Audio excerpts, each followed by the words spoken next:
Hey, how's it going? Kind of apologize for the road noise.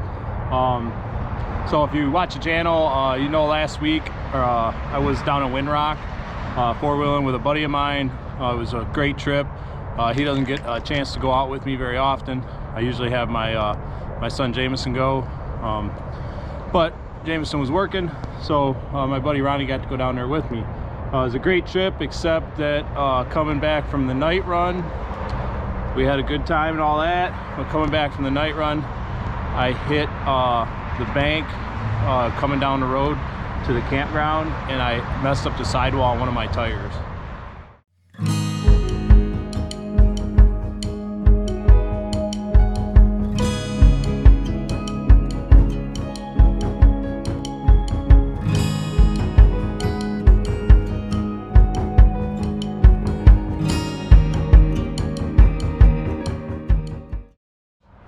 All right, hello out there, YouTube world.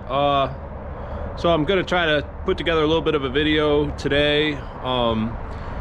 I ordered some cold vulcanizing patch from Busted Knuckles off-road, so I have to try to get my tire off the rim so that I can prep it for that cold patch. It's supposed to come today, so I'm gonna try to move forward with that.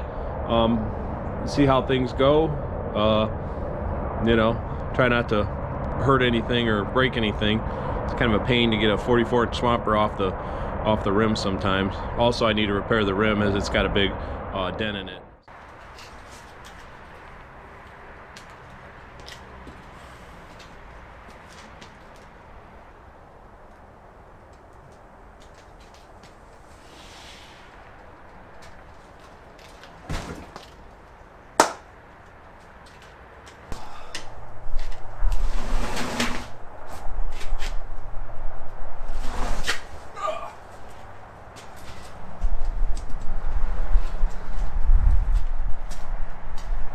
Alright, so as you can see, this rim is just in dismal shape. It needs to be repaired. Probably too many times of hitting the rocks or whatever.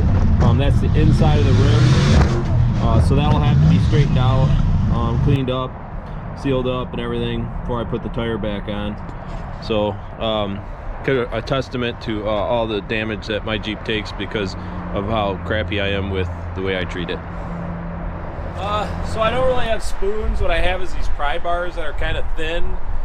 It's better to use spoons. They're thinner and wider, but I actually bought these down in Harlan, Kentucky when I blew a tire out, and I needed to switch it out, so I bought these while I was down there from Harbor Freight or something like that. So I've just been continuing to use them. So try to go through getting this wheel off the rim, or tire off the rim. It's kind of a pain in the butt, but hopefully I can knock it out real quick. Let's see.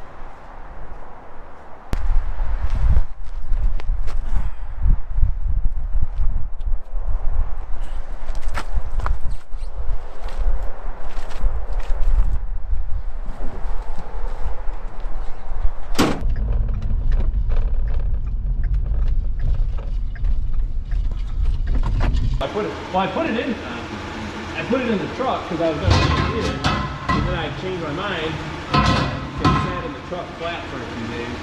This side, or what do? You got to kind of lift from both sides. Because I can get this side up.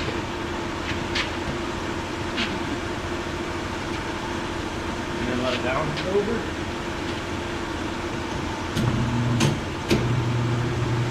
Let it down.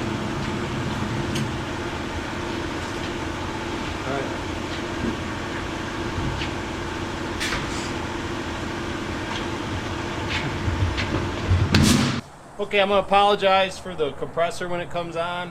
The goal here is to smooth out any sharp edges Basically, it's the same as like a crack in metal or frame. If there's a sharp edge, it's going to continue to crack.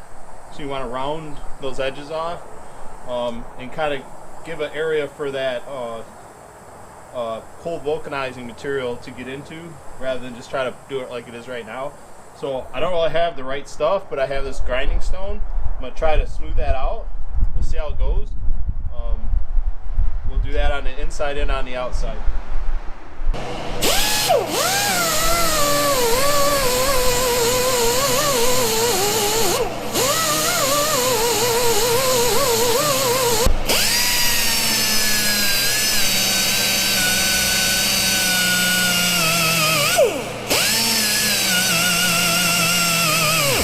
Alright, so that's about it for the outside of the tire. And the inside of the tire, we're gonna scuff it up, primer it, and clean it up with like a degreaser, and then we're gonna apply our cold vulcanizing compound to it. So we'll see how everything goes. Kind of flared everything out. It's worth mentioning this is like an almost brand new tire. Very little use out of it. So we'll see what happens. Alright, so this is what you get with your kit from Busted Knuckles. You got a primer here. You got a part A, you got a part B. When you pop these open, you've got a compound, each one. So it's a two-part compound.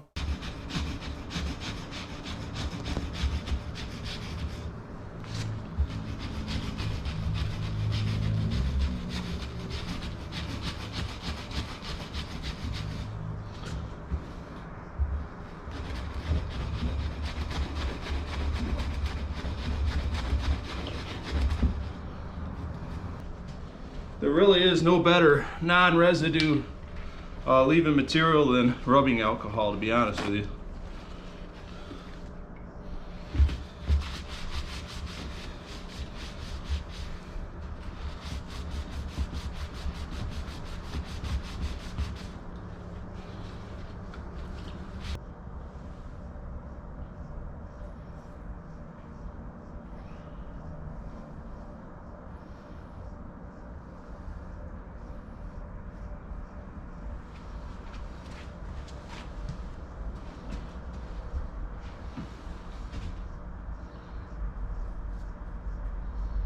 We're going to go beyond our area.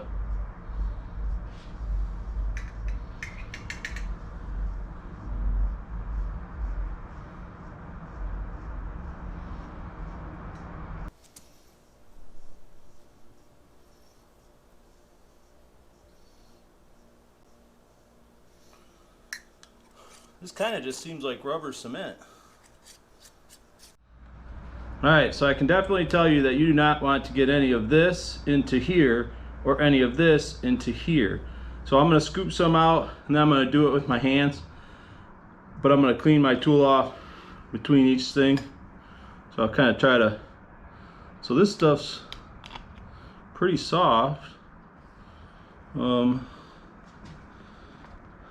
to make sure I get a good amount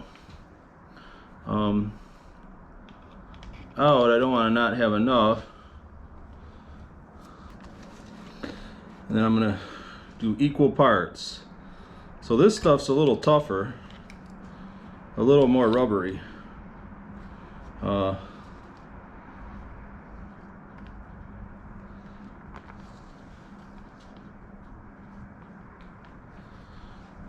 Try to do this in a way that I can measure it, or eyeball it, I guess. I don't know. All right, here goes nothing.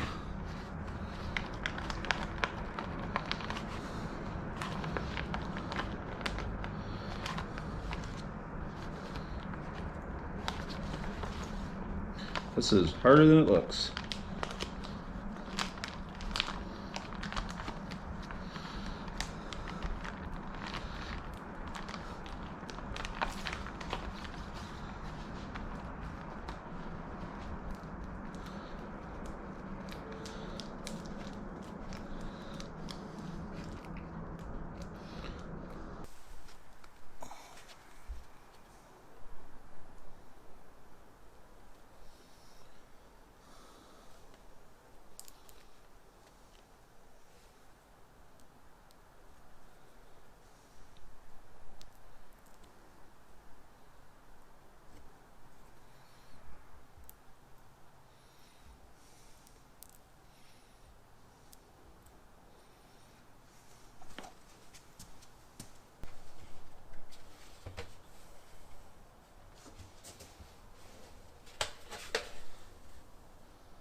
kind of drape that like that.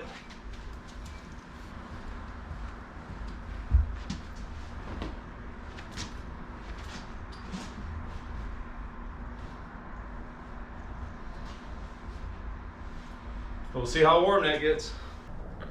Alright, so after like a month of waiting on this product and then repairing this tire, I'll kind of show you what I ended up with, which unfortunately not too happy with, but we're gonna probably end up trying to redo this again.